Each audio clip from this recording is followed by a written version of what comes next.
17 ayat 12 sampai 18. Saya akan bacakan buat kita semuanya. Demikian pembacaan firman Tuhan. Tahta kemuliaan agung sejak semula, tempat baik kudus kita. Ya Tuhan, pengharapan Israel, semua orang meninggalkan Engkau akan mendapat malu. Orang-orang yang menyimpang darimu akan ditulis di debu tanah, sebab mereka telah meninggalkan Tuhan, sumber air hidup. Sembuhkanlah aku, ya Tuhan, maka aku akan sembuh. Selamatkanlah aku, maka aku akan selamat. Dan sebab Engkaulah puji-pujianku. Sesungguhnya mereka berkata kepadaku, di mana firman Tuhan itu? Biarlah itu terjadi. Aku sendiri tidak pernah mendesak kepadamu untuk mendatangkan malapetaka. Aku tidak menginginkan hari malapetaka. Engkau yang mengetahui apa yang keluar dari bibirku. Semuanya nyata di hadapan matamu. Janganlah engkau menjadi kengerian bagiku. Engkaulah perlindunganku pada hari malapetaka. Biarlah orang-orang mengejar aku mendapat malu, tetapi janganlah aku dipermalukan. Biarlah mereka ketakutan, tetapi janganlah aku dibuat takut. Datangkanlah hari malapetaka atas mereka, dan hancurkanlah mereka dengan kehancuran berganda. Demikian pembacaan firman Tuhan. Saudara-saudara, kita dikasihi dalam nama Yesus Kristus. Minggu ini dinamai oleh bapak-bapak gereja kita dalam penyusunan liturgi gerejawi dalam Minggu Septuagesima. Septuagesima adalah 70 hari setelah menjelang Prapaskah, artinya di mana kita akan menanti kebangkitan Kristus Yesus. 70 ini juga digambarkan dalam teks ini 70 tahun pembuangan orang Israel di Babel. Jadi ini gambaran teks yang sama yang diperhadapkan pada kita ketika orang-orang ketika itu lari dari penderitaan kehidupannya, namun akan diselamatkan oleh keselamatan yang dari Bapa kita Yesus Kristus. Inilah gambaran yang digambarkan dari Minggu Septuagesima pada kita pada saat ini, bahwasanya Tuhan menantikan orang-orang yang masih hidup di dalam dosa dan tidak mengandalkan Tuhan dalam hidupnya.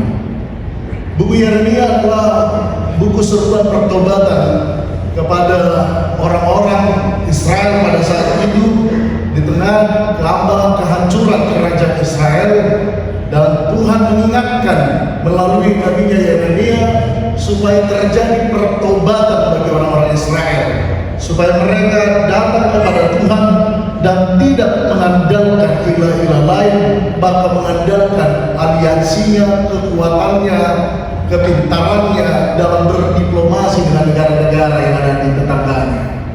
Karena itu justru membuat mereka menjadi takabur, lupa bahwasanya mereka adalah bangsa pilihan Tuhan yang seharusnya mengandalkan Tuhan di dalam kehidupannya. Namun kita lihat, Bapak Ibu Saudara-saudara, ketika bangsa Israel itu pun tidak membawa tabut perjanjian Allah dalam peperangan, maka kalahlah mereka. Dan ini juga sekaligus diingatkan oleh Yeremia kepada bangsa Israel dan juga kepada kita pada saat ini. Ketika orang tidak mengandalkan Tuhan, maka dia akan mendapatkan kecelakaan, dipermalukan di dalam hidupnya. Dan inilah konsekuensi dari dosa yang dilakukan oleh manusia itu sendiri, bahkan yang tidak mengandalkan kekuatan Tuhan di dalam hidupnya.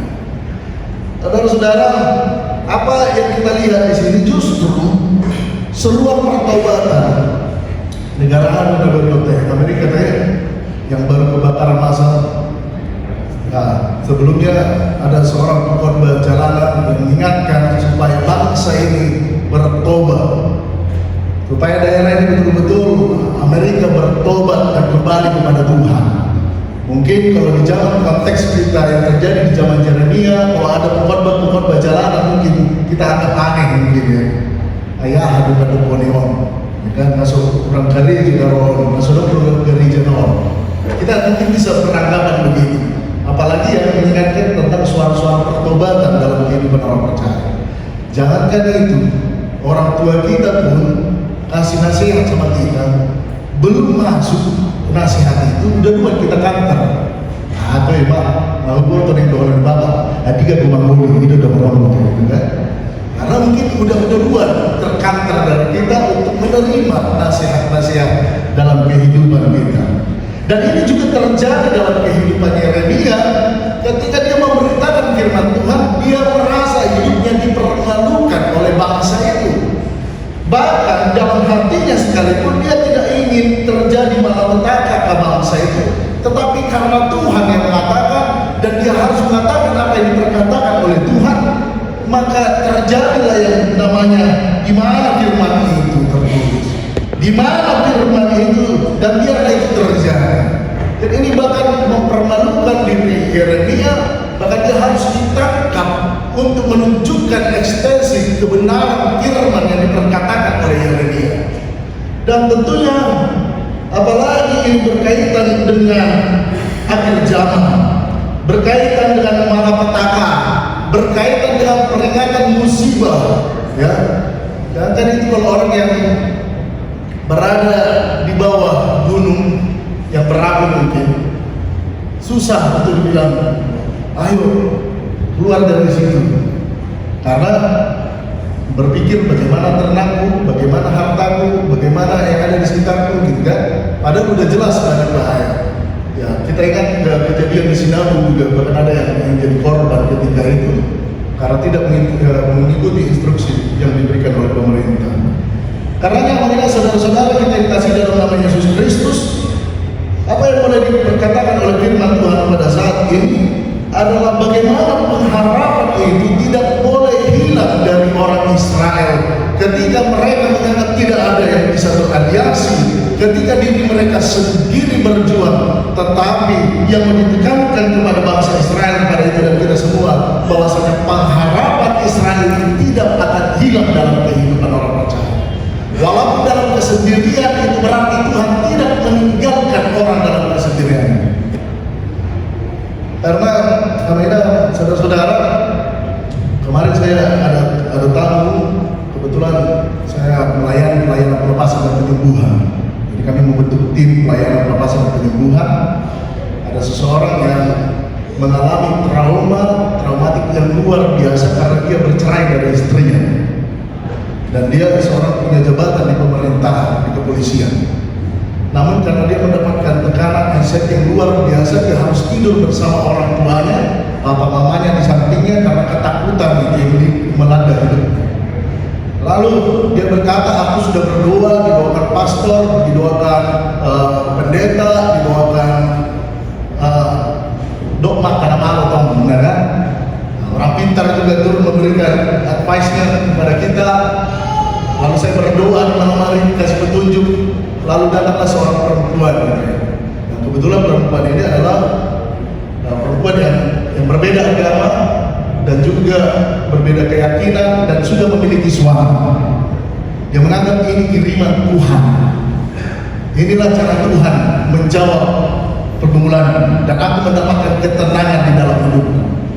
Yang mau saya katakan mengingat saudara-saudara, apakah ketenangan, apakah jawaban Tuhan itu berbeda dengan apa yang dituliskan oleh firman Tuhan dalam kehidupan kita sebagai jawaban?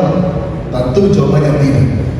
Yeremia sekalipun tidak punya keinginan untuk memperkatakan, mendesak bangsa itu untuk mengatakan malapetaka terjadi. Tetapi ketika Tuhan katakan malapetaka akan terjadi bagi orang yang tidak taat kepada Tuhan, yang tidak bergantung kepada Tuhan, yang tidak setia kepada Tuhan, maka akan terjadi malapetaka itu. Walaupun di dalam dirinya mencoba mengatur itu, tetapi dia tunduk pada perkataan Tuhan, dan itulah jawaban Tuhan. Akhirnya saudara-saudara yang dikasih dalam nama Yesus Kristus, dan kita harus sangat jeli untuk membedakan manakah suara Tuhan untuk membawa kita ke dalam pertobatan yang tentunya yang diharapkan Tuhan sebagai tempat perlindungan kita.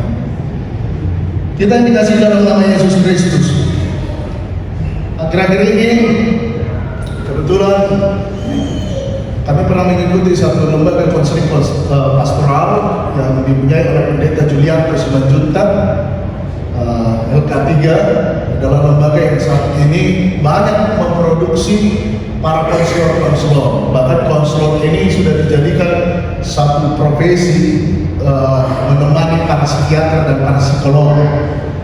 Lalu ternyata banyak sekali orang mau ikut ke dalam pembelajaran tersebut untuk mengatasi permasalahan. Beliau mengatakan bahwasanya terlebih di Jabodetabek ini permasalahan kesehatan mental itu bahkan banyak terjadi di kita anak-anak muda. Boleh kita melakukan pendekatan data di seksi data kita di Google atau di search, ternyata yang melakukan tindakan bunuh diri itu berusia di bawah 40 tahun yang paling banyak, dan itu terjadi peningkatannya hampir setiap tahunnya. Apa yang mau dikatakan di sini, saudara-saudara? Melalui firman Tuhan hari ini, kita yang mendengarkan firman Tuhan pada saat ini, ketika dirimu mengalami kesendirian, lonely seperti Justin Bieber dulunya, hari ini pengharapan orang-orang percaya yang mendengarkan firman Tuhan pada saat ini tidak lagi putus pengharapannya dalam Tuhan. Dia tidak lagi pernah mengalami kesendirian dalam hidupnya, karena dia ditemani dan hidup dalam Tuhan Yesus Kristus. Amin. Jadi itu yang menguatkan kita dalam kesendirian kita, dalam keputusasaan kita, dalam kita mengatakan tidak ada jalan lagi yang terbuka bagiku untuk bekerja, tidak ada lagi jodoh bagiku yang mau sama aku, tidak ada lagi yang mau membuka peluang sama aku. Hari ini Tuhan adalah pengharapan sejati bagi Israel itu sendiri. Karena Tuhan mau jangan pernah mengandalkan apapun dalam hidupmu, andalkanlah Tuhan yang menjadi kekuatan sejati, energi sejati, semangat batin sejati dalam kehidupan orang percaya. Dan ini yang mau diajak kepada kita anak-anak muda. Dan ini yang mau diajak kepada kita untuk melihat betapa besarnya kasih Tuhan akan kehidupan kita ketika kita bangun. Kita melihat selama kita masih hidup, itu artinya pengharapan itu pun masih ada dalam kehidupan kita. Selama kita masih bisa bernapas, itu artinya Tuhan masih beserta dengan kita. Amin. Jadi jangan pernah takut dalam kesendirian kehidupan kita. Jangan pernah takut oleh karena kita mengatakan orang-orang di sekitar kita tidak ada mengerti hidup kita. Jangan kita mengatakan bahwasanya orang tua kita bahkan sekalipun tidak mengerti kondisi kehidupan kita. Tapi Tuhan mengerti siapa kita. Bahkan sekalipun kita tidak mengerti siapa diri kita dan kita tahu diri kita sendiri, tapi Tuhan tahu segala hal yang terjadi dan yang kita butuhkan dalam hidup kita. Sehingga kita tidak lagi menjadi Israel yang lama, Israel yang tidak mendengarkan firman Tuhan, Israel yang memiliki kecacatan. Hari ini Yeremia berkata, sembuhkanlah aku ya Tuhan, maka aku akan sembuh. Hari ini orang-orang yang merasa kesepian dalam kehidupannya akan mendapatkan kesembuhan dari Tuhan. Jadi selalu orang berkata kalau kesembuhan itu datangnya hanya dari medis, datangnya dari hanya kita bisa sekarang ini refreshing, ya kan, atau pergi jalan-jalan, ya. Banyak orang merupakan yang namanya kekuatan sejati bermeditasi, berkontemplasi untuk berjumpa dengan Tuhan adalah kesembuhan sejati dalam kehidupan. Karena kesembuhan itu adalah alat bagi Tuhan untuk nama Tuhan boleh dipermuliakan. Dan di sinilah dia mengatakan, selamatkanlah aku, maka aku akan selamat. Yeremia mendapatkan anugerah keselamatan dari Tuhan, mendapatkan kesembuhan dari Tuhan, melihat bullying yang terjadi di hidup Yeremia, yang ditolak hidupnya, yang dianggap tidak penting, tapi bagi Tuhan Yeremia yang dipakai oleh Tuhan. Orang percaya kita yang ada pada saat ini adalah betul-betul diharapkan oleh Tuhan untuk menyatakan kesembuhan dalam Tuhan, sehingga maka aku akan sembuh. Ini yang dirasakan oleh Yeremia, kesembuhan oleh karena luka batin, kesembuhan oleh karena penolakan, kesembuhan oleh karena sakit penyakit di hidupnya.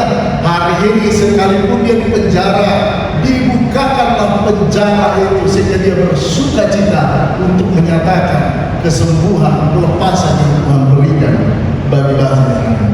Saudara-saudara, apa yang dikatakan? Kalau kali hari ini kita mungkin ada yang mengurus orang tua kita yang sakit.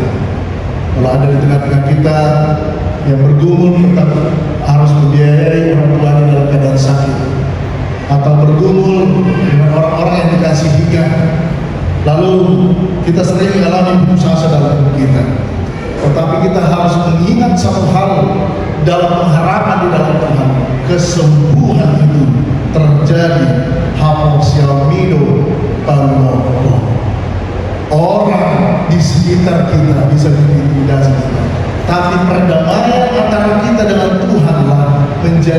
kesembuhan, jalan Tuhan untuk menyatakan kesembuhan itu boleh terjadi dalam kehidupan kita. Hanya saudara-saudara yang kasih dalam Yesus Kristus, kalau dalam ilmu psikologi, kalau orang ada suka marah-marah, ya kan, apalagi marah-marahnya nggak jelas, di samping misalnya kalau perempuan seperti kita misalnya datang bulan ya kan, hormonnya pasti terganggu. Apalagi kalau laki-laki marah-marah terus marah-marah, jelas dibuktikan ada hubungan luka-luka batin di dalam kehidupannya, dan ini perlu sangat disembuhkan dengan relasinya dengan Tuhan yang lebih intim. Dan inilah perdamaian. Asa ulang gabi panguhu kita di kumaliarta. Oti kenoknya negatif thinking. Oti anak Tuhan lihat punya posisi bom.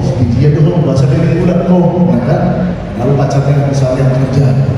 Saudara-saudara yang dikasih dalam nama Yesus Kristus, yang kedua, firman Tuhan mengajak kepada kita untuk betul-betul berpengharapan di dalam Tuhan.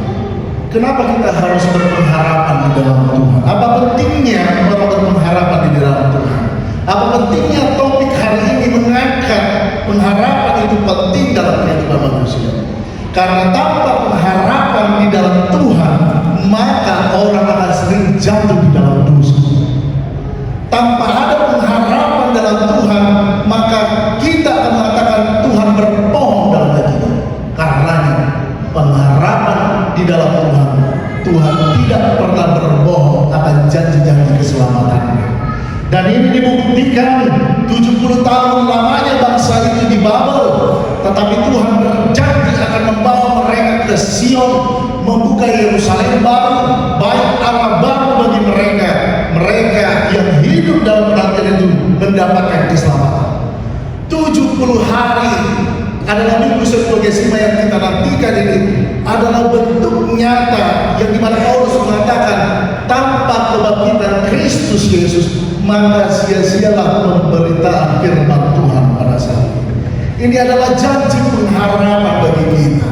Kebangkitan Kristus pada saat yang mengalahkan kuasa dosa, mengalahkan kuasa trauma, mengalahkan kuasa depresi. Hari ini kebangkitan dalam Kristuslah membawa kita ke energi kemenangan itu, sehingga anak-anak muda tidak lagi kerjanya hanya mendengar lagu Mahalini.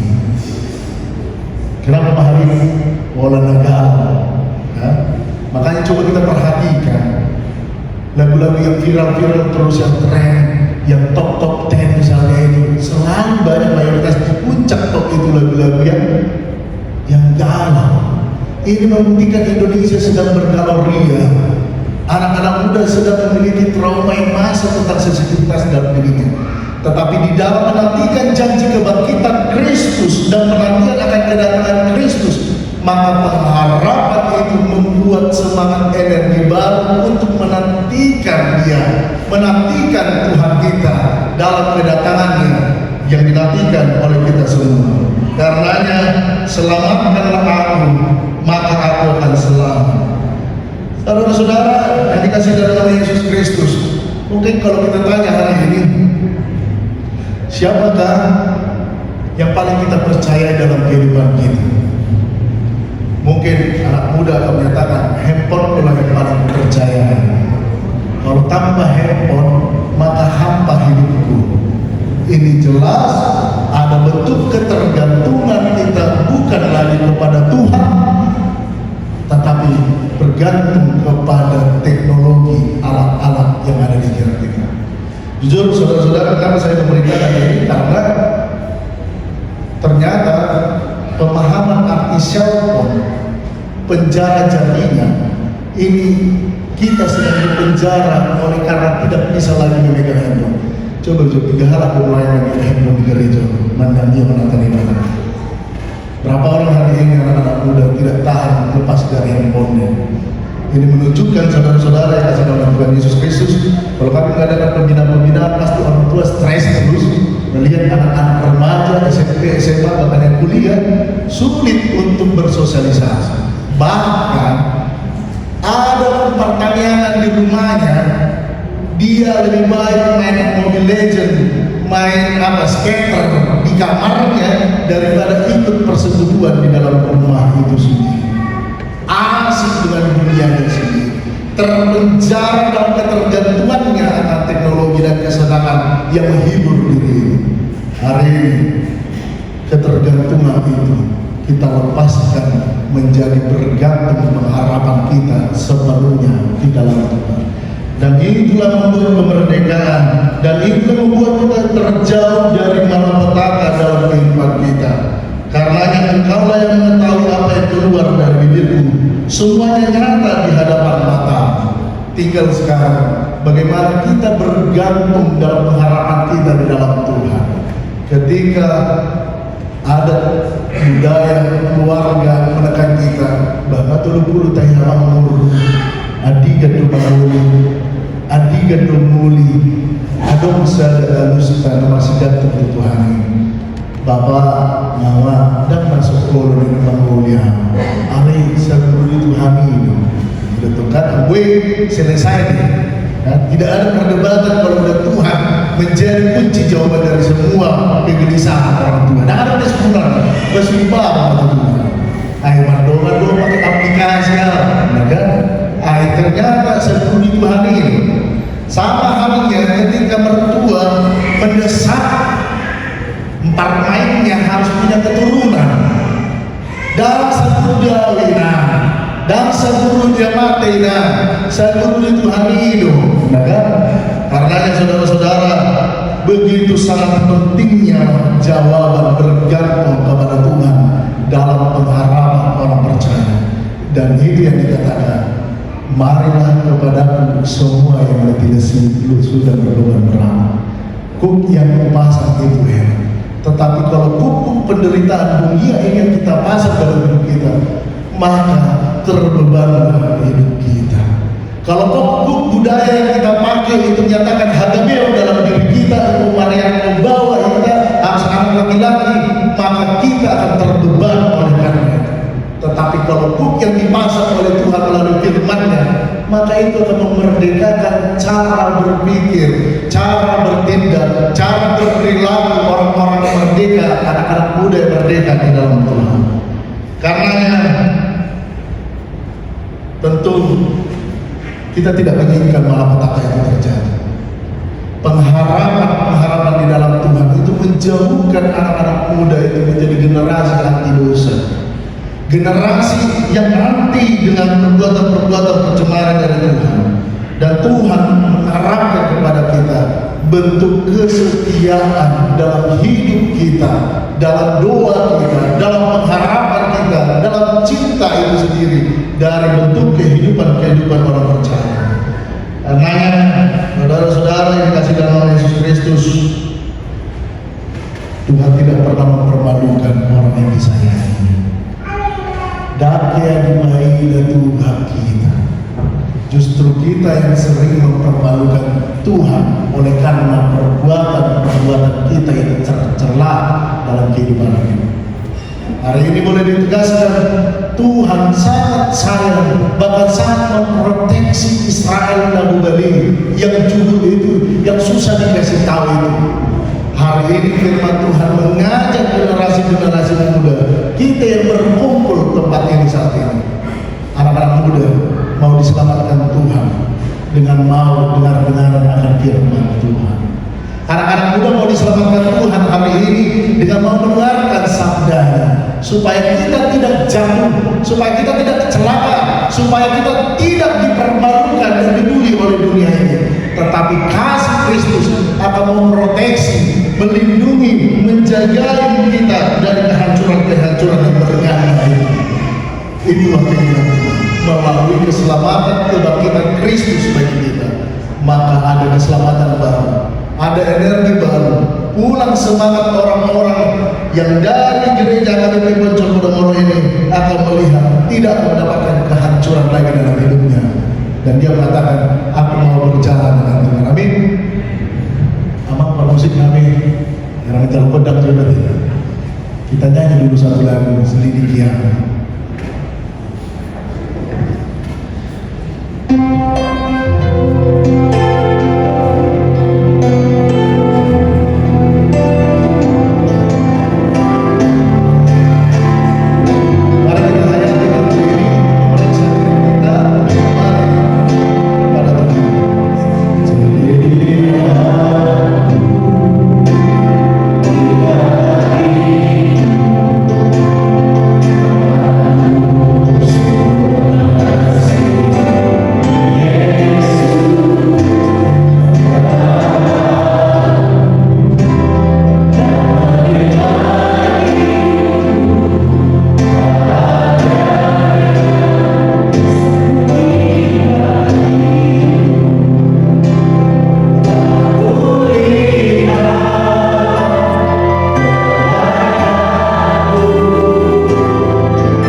kudus kita.